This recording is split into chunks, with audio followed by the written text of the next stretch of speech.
రాఘవయ్య గారు నిన్న ఆస్తి పంపకం మాట ఎత్తినప్పుడు ఇల్లంతా నిశ్శబ్దం ఆవహించింది. కాని రవి ఆ నిశ్శబ్దాన్ని ఎక్కువసేపు ఉండనివ్వలేదు. నాన్న, పంపకాల గురించి పండగయ్యాక మాట్లాడుకుందాం. ఇప్పుడు మనందరం కలిసి ఉండటమే ముఖ్యం. దయచేసి ఈ పండగ పూర్తయ్యే వరకు ఏ గొడవలు వద్దు అని తండ్రిని బ్రతిమలాడాడు. రాఘవయ్య గారు కూడా సరేనన్నట్టు తలూపారు. కాని ఆయన ముఖంలో ఆ గాంభీర్యం మాత్రం అలాగే ఉండిపోయింది. మరుసటి రోజు భోగి పండగ. తెల్లవారుజాము నుండి ఆ ఇంట్లో హడావిడి మొదలైంది. చీకటి ఇంకా వీడకముందే, కోడి కూయకముందే కాంతమ్మ లేచి ఇల్లంతా శుభ్రం చేసింది. ఉదయం కుటుంబమంతా హాల్లో సమావేశమై ఉంటారు. రవి అందరికీ పనులు అప్పజెప్తూ బిజీగా ఉంటాడు. చూడండి, రేపే భోగి. మన చేతి నిండా పనులున్నాయి. ఎవరూ ఖాళీగా కూర్చోడానికి వీల్లేదు. అన్నయ్య, ఏం పనులో చెప్పు, మేమంతా రెడీ. జోష్ అంటే అలా ఉండాలిరా తమ్ముడు. సరే వినండి, సురేష్, నువ్వు మాధవ్ బావ గారు కలిసి బజారుకెళ్ళాలి. పూలు, పండ్లు, రేగు పండ్లు, చెరకుగడలు ఇలా అవన్నీ తీసుకురావాలి. తప్పకుండా బావగారు. సురేష్, నేను ఇప్పుడే బయలుదేరతాం. అన్నట్టు బజారులో ఆ గంగిరెద్దుల వాళ్ళు కనిపిస్తే ఇంటికి రమ్మని చెప్పనా? సిటీలో ఎలాగూ ఇవన్నీ చూడలేం కదా. భలే గుర్తు చేశారు బావగారు. ఖచ్చితంగా చెప్పండి. మనింటి ముందే వాళ్ళ ఆట ఆడాలి. అప్పుడే పండగ సందడిగా ఉంటుంది. మరి నాకేంటి పని బావగారు? నేను ఖాళీగా ఉండాలా? అయ్యో కావ్య, నీకు బోలెడంత పనుంది. నువ్వు, సింధు, నేను కలిసి ఇంటి అలంకరణ బాధ్యత తీసుకోవాలి. మామిడి తోరణాలు కట్టాలి, గడపలకు పసుపు కుంకుమ రాయాలి. సరే వదినా, పదండి, పని మొదలెడదాం. ఏరా రవి, అందరికీ పనులు చెప్పావు, మరి నా పనేంటి? నువ్వు మహారాణివమ్మా. నువ్వు కేవలం పనులు పర్యవేక్షించాలి. ఏ వంట ఎలా ఉందో రుచి చూడాలి. అంతేగాని నువ్వు కష్టపడకూడదు. ఊరుకోరా, పండగ పూట ఆడవాళ్లు ఖాళీగా కూర్చుంటే ఏం బావుంటుంది? నేను వంటింట్లో ఉంటాను, కాంచనా, కావ్యాలకి సాయం చేస్తాను. నాకేం పని చెప్పవా రవి? రాఘవయ్య గారు అలా అడగ్గాని అందరూ ఒక్క క్షణం సైలెంట్ అవుతారు. రవి నవ్వుతూ తండ్రి దగ్గరికెళ్తాడు. నాన్న, మీరీ ఇంటికి పెద్ద దిక్కు. మీరా కుర్చీలో కూర్చుని మమ్మల్ని చూస్తుంటే చాలు. మాకదే 10,000. కావాలంటే భోగి మంటలకి కావలసిన ఏర్పాట్లు చూడండి. పాత సామాన్లేమేం వెయ్యాలో మీకే బాగా తెలుసు కదా. సర్లే, చూద్దాం. రాఘవయ్య గారి గొంతులో ఏదో నిర్లిప్తత. కాని ఎవరూ దాన్ని పెద్దగా పట్టించుకోకూడదని నిర్ణయించుకున్నారు. మధ్యాహ్నం కావ్య, సింధు, కాంచన పెరట్లో కూర్చొని మామిడాకులు తెంచి తోరణాలు కడుతున్నారు. కావ్య చాలా ఆసక్తిగా ఆ పని చేస్తుంది. సింధు, అసలు ఈ ఆకుల వాసన ఎంత బాగుందో తెలుసా? సిటీలో ప్లాస్టిక్ తోరణాలు కొని తగిలించేస్తాం. కానీ ఇలా మన చేతులతో కడుతుంటే ఏదో తెలియని తృప్తి. అదే వదిన పల్లెటూరి గొప్పతనం. ఇక్కడ ప్రతిదీ ప్రకృతితోనే చేస్తారు, యంత్రాలతో కాదు. అన్నట్టుదిన, రేపు భోగి కదా, మీరు తలస్నానం చేసి పట్టుచీర కట్టుకోవాలి. అమ్మ మీకోసం కొత్త పట్టుచీర కొంది. అవునా? అత్తయ్యగారు నా మీద చాలా ప్రేమ చూపిస్తున్నారు. నిజం చెప్పాలంటే సింధు, ఇక్కడికి రావాలంటే నాకు చాలా భయంగా ఉండేది. పల్లెటూరి వాళ్ళు ఆచారాలని ఇబ్బంది పెడతారేమో అనుకున్నా. కానీ ఇక్కడ స్వేచ్ఛగా, ఎంతో ఆప్యాయంగా ఉంది. కావ్య, మనుషుల మధ్య దూరం తగ్గితే మనస్సుల మధ్య భయం కూడా పెరిగిపోతుంది. మా అత్తయ్య గారు పైకి గట్టిగా మాట్లాడినా వెన్నలాంటి మనసు ఆవిడది. నిజమేనక్క. ఉదయం నేను లేచేసరికి అత్తయ్య కాఫీ బెడ్ దగ్గరికి తీసుకొచ్చారు. మా అమ్మ కూడా పెళ్ళయ్యాక ఇంత బాగా చూసుకోలేదు. ఈ ఉమ్మడి కుటుంబంలో ఉండటం ఒక వరం అనిపిస్తుంది. సురేష్ ఎందుకు చిన్ననాటి జ్ఞాపకాలు తలచుకుంటారో ఇప్పుడు అర్థమవుతుంది. మంచి మాట చెప్పారు దినా. రేపు భోగి మంటల దగ్గర అసలు సందడి ఉంటుంది చూడండి. అందరూ భోజనానికి కూర్చున్నారు. మాధవ్కి రవి, సురేష్ దగ్గరుండి వడ్డిస్తున్నారు. కాంతమ్మ అందరి కంచాల్లో నెయ్యి వేస్తోంది. బావగారు, ఇంకొంచెం కూర వేసుకోండి. ఇది అమ్మ స్పెషల్ గుత్తి వంకాయ. చాలు బావగారు, ఇప్పటికే కడుపు నిండిపోయింది. మీరు కూడా కూర్చోండి. అయ్యో బావగారు, అలా అంటే ఎలా? మా చెల్లిని ఎంత బాగా చూసుకుంటున్నారు. మీకీ మాత్రం మర్యాద చేయకుంటే ఎలా? సింధు చెప్పింది, మీరు ఆఫీస్లో ఎంత బిజీగా ఉన్నా ఇంటికి రాగానే తనకి సాయం చేస్తారంటగా. అదేం లేదు సురేష్, సంసారం అన్నాక ఇద్దరూ కలిసి పని చేసుకోవాలి కదా. అయినా మీ ఇల్లు చూస్తుంటే నాకు చాలా ముచ్చటేస్తుంది. బావగారు, మీరు, మావయ్య గారు అందరూ కలిసి ఉంటున్నారు. ఈ రోజుల్లో అన్నదమ్ములు ఇలా కలిసి ఉండటం చాలా అరుదు. కలిసుంటే కలదు సుఖమని పెద్దలూరికి అనలేదు బావగారు. వేరుపడితే స్వేచ్ఛ వస్తుందేమో గాని బలం పోతుంది. ఏమంటారు నాన్న? అవును, బలం ఉంటుంది, కానీ ఆ బలం బరువుగా మారకూడదు. ఆ మాటలో ఏదో గూఢార్థముంది. అందరూ ఒకరి ముఖాలొకరు చూసుకున్నారు. రవి విషయాన్ని మార్చడానికి ప్రయత్నించాడు. అదలా ఉంచండి నాన్న. రేపు భోగి మంటల్లో పాత సామాన్లతో పాటు మన మనసులో ఉన్న పాత చింతలు కూడా వేసేయాలి. ఏమంటారు బావగారు? ఖచ్చితంగా బావగారు. భోగి అంటేనే మార్పుకి సంకేతం కదా.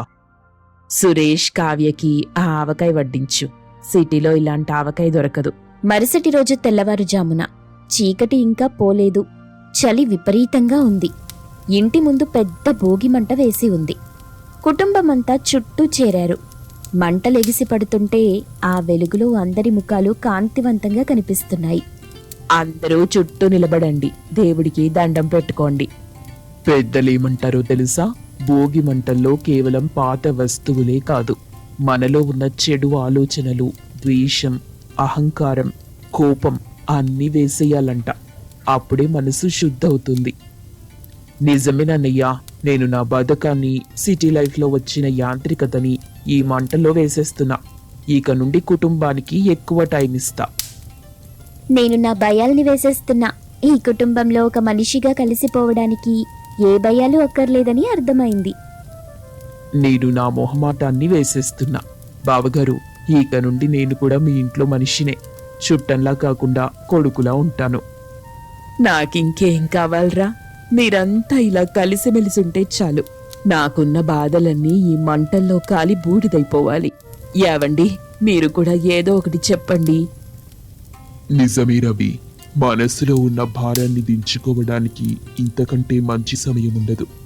నేను నా ఆవేదనను ఈ మంటల్లో వెయ్యాలనుకుంటున్నా, కానీ కొన్ని బాధ్యతలు బూడిదవ్వవు కదా. అవి నిప్పు కనికల్లా మిగిలే ఉంటాయి. నాన్న, పండగ పూట కూడా ఎందుకంత సీరియస్? రండి, అందరం కలిసి మంటల చుట్టూ తిరుగుదాం. సింధు తండ్రి చేయి పట్టుకుని లాగింది. అందరూ మంటల చుట్టూ తిరుగుతూ సందడి చేస్తారు. రాఘవయ్య గారు వాళ్ళని చూస్తూ చిన్నగా నవ్వుతారు. ఉదయం సూర్యుడు ఇప్పుడిప్పుడే వస్తున్నాడు. ఇంటి ముందు ఆడవాళ్లంతా ముగ్గులేయడానికి సిద్ధమవుతున్నారు. రవి, సురేష్, మాధవ్, రాఘవయ్య జడ్జిలుగా కుర్చీల్లో కూర్చున్నారు. గౌరవనీయులైన ప్రేక్షకులకు నమస్కారం. ఈరోజు మన ఉమ్మడి కుటుంబంలో అత్యంత ప్రతిష్టాత్మకమైన రంగవల్లి పోటీలు జరగబోతున్నాయి. పోటీదారులు శ్రీమతి కాంతమ్మ గారు, శ్రీమతి కాంచన గారు, శ్రీమతి సింధు గారు మరియు శ్రీమతి కావ్య గారు. విజేతలకు బహుమతి ఏంటన్నయ్యా? విజేతలకు నాన్నగారి చేతుల మీదుగా బెస్ట్ కోడలు ఆర్ కూతురు ఆ అవార్డు వస్తుంది. సాయంత్రం సినిమా టికెట్లు కూడా. అయ్యో, నాకు చుక్కల ముగ్గు రాదు బావగారు. పర్లేదు తల్లి, నీకొచ్చిందే వెయ్యి. పోటీ మొదలైంది. కాంచన చాలా నైపుణ్యంతో పెద్ద రథం ముగ్గు వేసింది. సింధు చిలకల ముగ్గు వేసింది. కాంతమ్మ గారు సాంప్రదాయబద్ధమైన పద్మం ముగ్గు వేశారు. కావ్య మాత్రం రంగురంగుల పువ్వుల డిజైన్ వేస్తుంది. ఏవండి జడ్జి గారు, మీ ఆవిడ గారు వేస్తున్నారని మార్కులు ఎక్కువ వేయకండి. మా ఆవిడ ముగ్గు చూడండి ఎంత బాగుందో. అబ్బో, మా ఆవిడ వేసిన కలర్ కాంబినేషన్ చూడండి బావగారు, మోడ్రన్ ఆర్ట్ అది. అమ్మా, నువ్వు వేసిన ముగ్గులో మన సంస్కృతి కనిపిస్తుంది. అవును రవి, మీ అమ్మ చిన్నప్పుడు ముగ్గు వేస్తే వీధంతా ఆగి చూసేది. ఇన్నాళ్ళకి మళ్ళీ ఆ కళ బయటపడింది. పోండి మీరొకరు పిల్లల ముందు. చివరికి రాఘవయ్య గారు లేచి తీర్పు చెప్పారు. అందరూ బాగా వేశారు, కానీ కావ్య మన పద్ధతి కొట్టైనా చాలా బాగా ప్రయత్నించింది. అందుకే ఈ పోటీ విజేత మన ఇంటి కొత్త కోడలు కావ్య. అందరూ చప్పట్లు కొట్టారు. కావ్య సంతోషంతో ఎగిరి గంతేసింది. కాంచన, సింధు ఆమెని అభినందిస్తారు. ఆ వాతావరణమంతా నవ్వులు, కేరింతలతో నిండిపోతుంది. సాయంత్రం భోగిపళ్ళు పోసే కార్యక్రమం జరుగుతుంది. చుట్టుపక్కల వాళ్లు కూడా వచ్చారు. ఏమే కాంతం, ఇన్నాళ్లకి నీ ఇల్లు కలకలలాడుతుంది. కూతురు కోడళ్ళు కొడుకులు దిష్టి తగిలేలా ఉంది. నీ చల్లని నోటితో ఆ మాటనకే అనసూయ, నా పిల్లలెప్పుడూ ఇలాగే ఉండాలి. రాఘవయ్య గారు మూలగా ఉన్న కుర్చీలో కూర్చొని ఈ సందడిని గమనిస్తున్నారు. ఆయన ముఖంలో ఆనందమున్నా అది పూర్తి స్థాయిలో లేదు. రవి అది గమనించాడు. సురేష్తో, ఓరే సురేష్, నాన్నగారు చూడు, ఏదో దీర్ఘాలోచనలో ఉన్నారు. అందరూ నవ్వుతుంటే ఆయన మాత్రం అంటిముట్టనట్టున్నారు. అవునన్నయ్యా, ఈ ఆస్తి పంపకం విషయం ఆయన్నింకా తొలిచేస్తుందేమో. మనమెంత మర్చిపోదామనుకున్నా ఆయన గుర్తు చేసుకుంటున్నట్టున్నారు. ఏమోరా, ఆయన మనసులో ఏముందో అర్థం కావట్లేదు. ఇలాంటి సంతోష సమయాల్లో కూడా ఆయన ఎందుకంత కఠినంగా ఆలోచిస్తున్నారు? అసలు ఆయన్ని ఎవరు ప్రభావితం చేస్తున్నారు? రేపు సంక్రాంతి కదా, రేపైనా ఆయన మనసు మారుతుందేమో చూద్దాం. ఈ రోజుకి ఈ సంతోషాన్ని ఎంజాయ్ చేద్దాం. రవి తండ్రి వైపు చూస్తాడు. రాఘవయ్య గారు రవిని చూసి కళ్ళు తిప్పుకుంటారు. ఆ చూపులో ఏదో దాపరికం, ఏదో ఆవేదన. భోగి మంటలు చలిని తరిమి కొట్టాయి. కాని రాఘవయ్య గారి మనస్సులో ఉన్న మంచును మాత్రం కరిగించలేకపోయాయి. ఆయన మౌనం వెనుక ఉన్న తుఫానేంటి? ఈ ఆనందాన్ని ఆవిరి చేసే నిర్ణయం ఆయన తీసుకోబోతున్నారా? రేపు పెద్ద పండుగ సంక్రాంతి. ఆ రోజు ఇంటి ముంగిట ముగ్గులుంటాయా, లేక మనసుల మధ్య గీతలుంటాయా? రాఘవయ్య గారి అంతరంగం తెలియాలంటే 6వ ఎపిసోడ్ వరకు ఆగాల్సి. కుసుమ తన పుట్టింట్లో అల్లారుముద్దుగా పెరిగింది. కుసుమ వాళ్ళ ఇంట్లో చాలా సంవత్సరాల తరువాత ఆడపిల్ల పుట్టటం వల్ల తనని అందరూ ఎంతో ప్రేమగా చూసేవారు. అంతేకాకుండా కుసుమ పుట్టిన తరువాత తన తండ్రికి వ్యాపారంలో అధిక లాభాలొచ్చాయి. దాంతో ఇంటిల్లిపాది కుసుమను లక్ష్మీదేవి అంటూ కాలు కింద పెట్టనివ్వకుండా చూసుకునేవారు. అందువల్ల కుసుమకి తన ఇంట్లో వంటగదెక్కడుందో కూడా తెలీదు. ఇలా ఉండగా అదే ఊళ్ళో ఉంటున్న కాంతమ్మ వాళ్లది మంచి కుటుంబమని, కుసుమని కాంతమ్మ కొడుకు రాజేష్కిచ్చి అంగరంగ వైభవంగా పెళ్లి జరిపించి కాంతమ్మ కోడలిగా ఆ ఇంటికి పంపిస్తారు. పెళ్ళయ్య 6 నెలలు కావస్తుంది. ఏ ఒక్కరోజు ఈ మహారాణి నాకన్నా ముందు లేచి వాకిలూడ్చి ముగ్గు పెట్టిందే లేదు. ఈ పిల్లకి ఎంత చెప్పినా చెవిటోడు ముందు శంఖమూదినట్టే అని కాంతమ్మ వాకిలూడ్చి కల్లాపి జల్లి ముగ్గు పెట్టింది. అంతలో అప్పుడే నిద్రలేచొచ్చిన కుసుమ తన అత్తగారితో, అత్తయ్యగారు, మీ ముగ్గు చాలా బాగుంది. మన వీధిలో గనక ముగ్గుల పోటీ పెడితే మీకే ఫస్ట్ ప్రైజ్ వస్తుంది. ముగ్గు ఇంకాస్త పెద్దది వెయ్యండి. నేను ఫోటో తీసి వాట్సాప్లో స్టేటస్ పెడతాను. చూడమ్మా కుసుమ, ఇక్కడుండి నా ముగ్గు వీక్షించింది చాలు. మీ మావయ్య గారు మీ ఆయన లేచే వేళయింది. తొందరగా ఆ పాచిముఖం కడుక్కొని మా అందరికీ కాఫీ ఇవ్వు. అలాగే అత్తయ్యగారు, ఈ మధ్య మీరు నాకు కాఫీ చేయటం నేర్పించారు కదా, మీరు చెప్పినట్టే చేస్తాను. అన్నట్టు అత్తయ్యగారు, నాకొక డౌట్. ఇంకా మొదలెట్టలేదు, అప్పుడే డౌటా? ఇంతకీ నీకొచ్చిన ఆ డౌట్ ఏంటి? అది కాదత్తయ్యగారు, పాలు మరగక ముందు కాఫీ పొడి వెయ్యాలా, పాలు మరిగిన తరువాత కాఫీ పొడి వెయ్యాలా అని నా డౌట్. మీరు మొన్న కాఫీ పెట్టడం నేర్పించేటప్పుడు నాకు మా ఫ్రెండ్ కాల్ చేసింది. ఆ టైంలో చాలా పాయింట్లు మిస్ అయ్యాను. ఇప్పుడు మీరు చెప్తే మంచి కాఫీ పెట్టేస్తాను.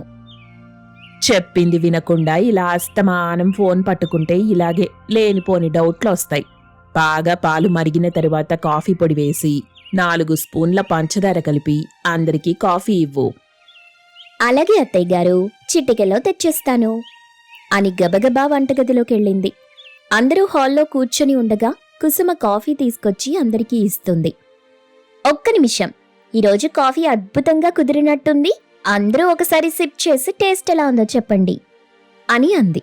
దాంతో అందరూ ఒక్కసారి కాఫీని సిప్ చేస్తారు.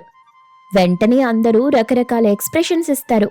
ఆ కాఫీ బయటకి ఉమ్మలేక మింగలేక నానా అవస్థలు పడతారు. ఏంటిది కుసుమా, దీన్నెవరైనా కాఫీ అంటారా? ఆయన కాఫీలో పంచదార డబ్బా మొత్తం పడేశావా? అదేంటత్తయ్యా అలా అంటారు? మీరే కదా కప్పు కాఫీకి 4 స్పూన్ల పంచదార వేయమన్నారు. నీ తెలివి తెల్లారినట్టే ఉంది. నేను మనందరికీ కలిపి 4 స్పూన్లు వెయ్యమన్నాను. 1 కప్పు కాఫీకి 4 స్పూన్లు వెయ్యమనలేదు. ఇలా అయితే షుగర్ వచ్చి తొందరగా పైకి పోతాం. ఛీ, ఇలాంటి కాఫీ నా జన్మలో తాగలేదు అని చిరాగ్గా లోపలికి వెళ్ళిపోయింది. అమ్మా కుసుమ, ఏమనుకోకు, కాఫీ నేను కూడా తాగలేను. చూడండి అత్తయ్య గారు ఎలా విసుక్కుని లోపలికి వెళ్ళిపోయారో. మొన్న కూడా మన చుట్టాల ముందు నాకేం పని రాదన్నట్టు కసురుకున్నారు. కుసుమా, అమ్మ చెప్పింది నువ్వు జాగ్రత్తగా వినాలి కదా. నువ్వు చాలా తెలివైన దానివి, కానీ ఇంటి పనుల్లో పెద్దగా శ్రద్ధ చూపించట్లేదు. నువ్వు కాన్సన్ట్రేట్ చేస్తే పర్ఫెక్ట్గా అన్ని పనులు చెయ్యగలవు. కొంచెం ఇంటి పనుల మీద కాన్సన్ట్రేట్ చేసి అమ్మ దగ్గర మంచి మార్కులు కొట్టేయి. అప్పుడు అమ్మే నా కోడలు గ్రేట్ అని అందరికీ చెప్పుకుంటుంది. అని రాజేష్ అక్కడి నుండి వెళ్ళిపోతాడు. ఇలా అస్తమానం కుసుమ ప్రతి పని ఫ్లాప్ చేయటం, దానికి కాంతమ్మ విసుక్కోవటం కామన్గా జరిగిపోతుంది. ఒకరోజు కాంతం ఇంటి పనులన్నీ చేసి అలసిపోతుంది. అమ్మా కుసుమా, నాకు చాలా నీరసంగా ఉంది. నేనెళ్ళి పడుకుంటాను. పొయ్యి మీద కూరుంది, కాస్త బాగా వేగిన తరువాత స్టవ్ ఆఫ్ చేసేయి. అలాగే అత్తయ్య, మీరు వెళ్ళి రెస్ట్ తీసుకోండి, నేను చూసుకుంటాను కదా. కాంతమ్మ తన రూంలోకెళ్ళి రెస్ట్ తీసుకుంటుంది. అలా కొంతసేపటికి ఏదో మాడిపోతున్న స్మెల్ వస్తుంది. ఏదో మాడుతున్న వాసనొస్తుంది. పక్కింటి వాళ్ళు కూర మార్చేస్తున్నట్టున్నారు. అయినా పక్కింటి వాళ్ళు కూర మాడిస్తే మా ఇంట్లో మాడుతున్నట్టుగా ఇంత వాసనొస్తుంది. కొంపదీసి కుసుమ కూర మాడిచేసిందా ఏంటి అని వంటగదిలోకెళ్లేసరికి కడాయిలో కూర మొత్తం బొగ్గులాగా తయారై వంటగదంతా పొగమయమయ్యింది. అయ్యయ్యో, ఏంటి కుసుమ ఇది? కూర ఇలా మాడిపోయింది. అయినా ఎంత చక్కగా సర్దుకున్న నా వంటగది మొత్తం ఇలా చేసావేంటి? మొత్తం వంటగదంతా పొగ పట్టేసింది. అది కాదత్తయ్యా, కూరని ఒక 10 నిమిషాలు చూశాను, అదెంతకీ వేగలేదు. అందుకే తొందరగా అయిపోవాలని మంట పెద్దగా పెట్టాను. నేనలా ఫోన్లో సాంగ్స్ వింటూ కూర్చున్నాను, అంతే. గంట తర్వాత వచ్చి చూస్తే ఇదిగో ఇలా పొగ పట్టి మాడిపోయింది. ఎప్పుడూ కూరలు సిమ్లోనే వేపాలి. పెద్ద మంట పెడితే దగ్గరుండి కలుపుతూ ఉండాలి. ఇలా దాన్ని పొయ్యి మీద పెట్టి నువ్వెళ్ళి ఫోన్ చూసుకుంటే ఇలాగే మాడిపోతుంది. అయినా ఒక్క పని కూడా సరిగ్గా చేయటం రాదు. నీ పుట్టింటి వాళ్ళు నీకు అత్తింట్లో ఎలా ఉండాలో నేర్పనే లేదు.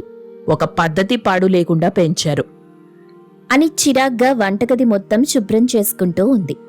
కుసుమ సాయం చేస్తానన్నా సాయం చెయ్యనివ్వలేదు కాంతం. కాంతం మాటలకి కుసుమ ఎంతో బాధపడింది. ఏంటి కాంతం అలా ఉన్నావు? ఏం లేదండి, ఇందాకలా అనవసరంగా కుసుమని కోప్పడ్డాను. నీ పుట్టింటి వాళ్ళు ఏం నేర్పకుండా పంపించారని కసిరాను. పాపం చిన్నపిల్ల చాలా బాధపడినట్టుంది. కోపం తట్టుకోలేక అలా అన్నందుకు ఇప్పుడు నాకు బాధగా అనిపిస్తుంది. బాగుంది కాంతం, తిట్టేది నువ్వే, తిరిగి తిట్టినందుకు బాధపడేది నువ్వే. అది కాదండి, రేపు మన రాజేష్కి ప్రమోషన్ వచ్చి ఏదైనా ఊరెళ్ళిపోతే అక్కడ వాళ్ళు చాలా ఇబ్బంది పడతారు. ఇవన్నీ నేర్చుకుంటే మంచిదని నా ఉద్దేశం. ఎంత చెప్పినా పని శ్రద్ధగా చెయ్యట్లేదని నాకు కోపం తప్ప ఆ అమ్మాయి అంటే నాకే ద్వేషమూ లేదండి. పోనీలే, చిన్నపిల్ల కదా, మెల్లగా అన్నీ తెలుసుకుంటుంది. నువ్వెంతగా బాధపడకు. ఈ మాటలన్నీ కుసుమ వింటుంది. అయ్యో, మా అత్తగారు చాలా మంచివారు. నేనే అనవసరంగా ఇన్ని రోజులు ఆవిడని అపార్థం చేసుకున్నాను. ఆవిడ చెప్పింది మా మంచి కోసమే కదా. నేనే ఏ పనిలో శ్రద్ధ పెట్టకుండా నాకు నచ్చినట్టు ఉండిపోయాను. బాగా పనులన్నీ నేర్చుకుని అత్తయ్యకి సర్ప్రైజ్ ఇవ్వాలి. అందుకొక మంచి ఐడియా ఆలోచించాలి అని వెంటనే తన స్నేహితురాలికి ఫోన్ చేసింది. హలో కుసుమా, ఏంటే ఇంత సడన్ గా ఫోన్ చేశావు? ఎలా ఉన్నావు? నేను బాగానే ఉన్నాను, కానీ నాకు నీ హెల్ప్ కావాలి. హెల్పా? ఏంటి? నేను వంట పనులు, ఇంటి పనులు అన్నీ నేర్చుకుందాం అనుకుంటున్నా. ఇప్పుడు ఏ రకం వంటైనా ఈజీ రెసిపీస్తో యూట్యూబ్లో ఉంటున్నాయి కదా. నేను రోజు మీ ఇంటికొచ్చి అవన్నీ ప్రాక్టీస్ చేస్తాను. అది కూడా మా ఇంట్లో ఎవరికీ తెలియకుండా. అన్ని పనులు నేర్చుకుని మా ఇంట్లో అందరికీ సర్ప్రైజ్ ఇవ్వాలి. అందుకే రోజు ఏదో ఒక అబద్ధం చెప్పి మీ ఇంటికొచ్చి యూట్యూబ్ని ఫాలో అయిపోయి అన్నీ నేర్చుకుంటాను. సరే, నీ ఇష్టం.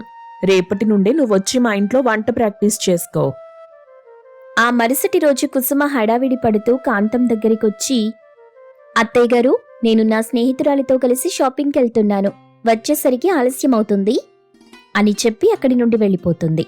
మరుసటి రోజు కూడా, అత్తయ్య గారు, నాకు బయట చిన్న పనుంది, నేను ఆ పని చూసుకొని వస్తాను అది కాదమ్మాయి, నిన్ననే కదా బయటికెళ్ళావు, మళ్ళీ ఏం పని? అయ్యో అత్తయ్య గారు, చెప్పాను కదా పనుందని. సరే, నాకు ఆలస్యం అవుతుంది, నేనెళ్ళొస్తాను అని చెప్పి అక్కడి నుండి వెళ్ళిపోతుంది. ఇలా ప్రతిరోజు కుసుమ ఏదో ఒక సాకు చెప్పి ఇంటి నుండి బయటకెళ్ళిపోయేది. దాంతో కాంతం మనసులో, నేనింట్లో ఉంటే ఏదో ఒక పని చేయమంటానని రోజూ ఇంట్లో నుండి బయటకెళ్ళిపోతుంది. ఇలా పని నుండి తప్పించుకుంటే ఈ పిల్ల పనులన్నీ ఎప్పుడు నేర్చుకుంటుందో ఏంటో. అలా చాలా రోజులు గడిచిపోతాయి. కుసుమ రోజు యూట్యూబ్ని ఫాలో అయి అన్ని వంటలు చక్కగా నేర్చుకుంది. కంగ్రాచ్యులేషన్స్ కుసుమా, నువ్వన్ని వంటలు ఎంతో అద్భుతంగా నేర్చేసుకున్నావు. మరి మీ ఇంట్లో వాళ్ళకి సర్ప్రైజ్ ఎప్పుడు ఇవ్వబోతున్నావు? తొందరలోనే న్యూ ఇయర్ రాబోతుంది కదా, అప్పుడు ముఖ్యంగా మా అత్తగారికి నా చేతులతో స్వయంగా న్యూ ఇయర్ కేక్ తయారు చేసి సర్ప్రైజ్ ఇద్దామనుకుంటున్నాను. అది 31st నైట్. అందరూ పడుకున్న తరువాత కుసుమ తన చేతులతో కేక్ తయారు చేసి ఇల్లంతా డెకరేట్ చేసి 12 గంటలకి అందర్నీ లేపి తన అత్తగారిని మొదటగా విష్ చేస్తుంది. హ్యాపీ న్యూ ఇయర్ అత్తయ్య గారు, ఇదిగోండి ఇలా మీకోసం ఇల్లంతా డెకరేట్ చేసి నా చేతులతో కేక్ తయారు చేశాను. మీరు ఈ కేక్ కట్ చేయాలి. కుసుమా, ఈ కేక్ నువ్వు తయారు చేసావా? నీకు కేక్ తయారు చేయడం వచ్చా? మీ అందరికీ సర్ప్రైజ్ ఇవ్వాలని నేను ఇన్ని రోజులు నా స్నేహితురాల ఇంటికెళ్ళి యూట్యూబ్ ఫాలో అవుతూ వంటలన్నీ నేర్చుకున్నాను. ఈసారి న్యూ ఇయర్ రెవల్యూషన్ వంట నేర్చుకోవడమే అని స్ట్రాంగ్గా ఫిక్స్ అయ్యా. దానికి రిజల్ట్ నా చేతులతో తయారు చేసిన ఈ కేక్. అవునా కుసుమా? సారీ అమ్మా, ఇన్ని రోజులు నిన్న అనవసరంగా చాలా మాటలు అన్నాను. నువ్వింత పట్టుదలతో అన్నీ నేర్చుకుంటావని నేను అస్సలు అనుకోలేదు. ఎంతైనా నా కోడలు చాలా గ్రేట్ అని అంది.